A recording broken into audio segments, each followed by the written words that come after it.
බුදු බණ කිව්වත් නිරන්තරේ බුදු බණ ඇසුවත් නිරන්තරේ ගති ගුණ අතින් අපි තවමා වනන්තරේ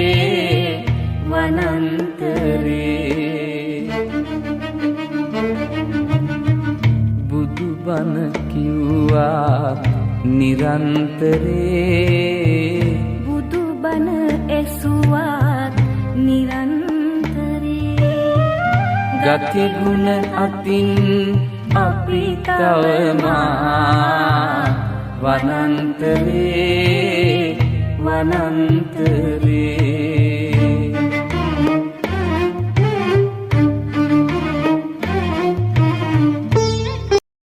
ඉන්දනේ ලවන්නට පුළුවන් සැලසෙන්න පුළුවන් ආකාරයේ වැඩ පිළිවෙල අද දවසේදී ඔබ යොදාගත්තා.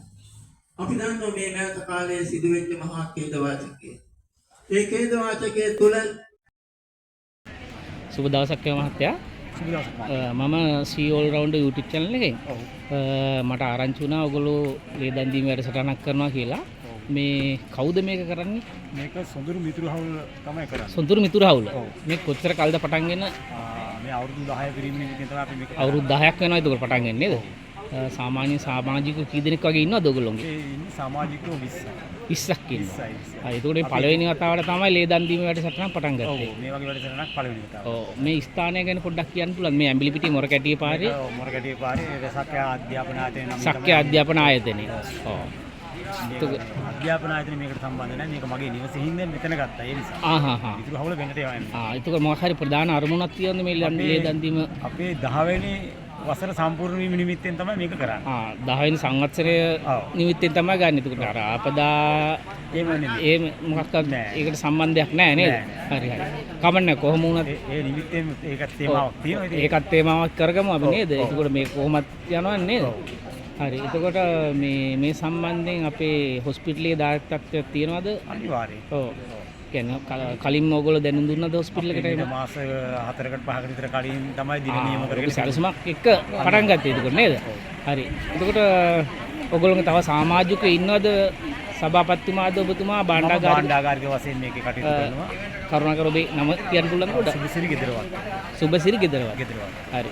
එතකොට සමාජිකෝ අද උදේ ඉඳන් උදේ ඉඳන් එක දිගටම කීයටද පටන් ගත්තේ මේක? මේක පටන් ගන්නකොට උදේ අපි පාන්දරෙන් ඉතින් මේ වැඩේට මූලික ආරම්භය ගත්තා. එනකොට අපි මේක මේ වැඩේ යන්න පටන් ගන්නකොට 9 විතර වුණා. දැන් මේනකොට දීලා අවසానයි නේද? අවසానයි. ඒ කියන්නේ මෙයාලා හොස්පිටල් එකෙන් ගන්න ප්‍රමාණය ඉවර. නැත්නම් අපි තෙලේ දෙන්න ඕන තරම් සමාජිකයෝ. ලිමිට් එකක් තියෙනවනේ ගන්න ප්‍රමාණය නේද? හරි හරි. එහෙනම් ඔබතුමාට ගොඩාක් ස්තුතියි මේ අදහස් ටික දුන්නට. ගොඩක් පිං මේ වැඩේට. මොකද මේ වගේ අවස්ථාවක මේ අවුරුද්දේ අන්තිම වෙලාව අන්තිම රටේ ආපදා තත්ත්වයක් ඇති වෙලා තියෙන වෙලාව මේ වගේ අදහසක් ආවටත් ඔබතුමාගේ මිතුරු හවුලට මම ගොඩාක් ස්තුතිවන්ත වෙනවා. ගොඩාක් හොඳ කාර්යයක්. ලබන අවුරුද්දෙත් මේ වගේ හොඳ දෙයක් මීට වැඩිය හොඳට කරන්න පුළුවන් කියලා ප්‍රාර්ථනා කරනවා. එහෙනම් සුබ දවසක් වේවා. සුබ දවසක් මහත්මයා. ස්තුතියි.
බුදු බණ කිව්වත් නිරන්තරේ බුදු බණ ඇසුවත් නිරන්තරේ ගති ගුණ අතින් අපි තවමා වනන්තරේ වනන්තරේ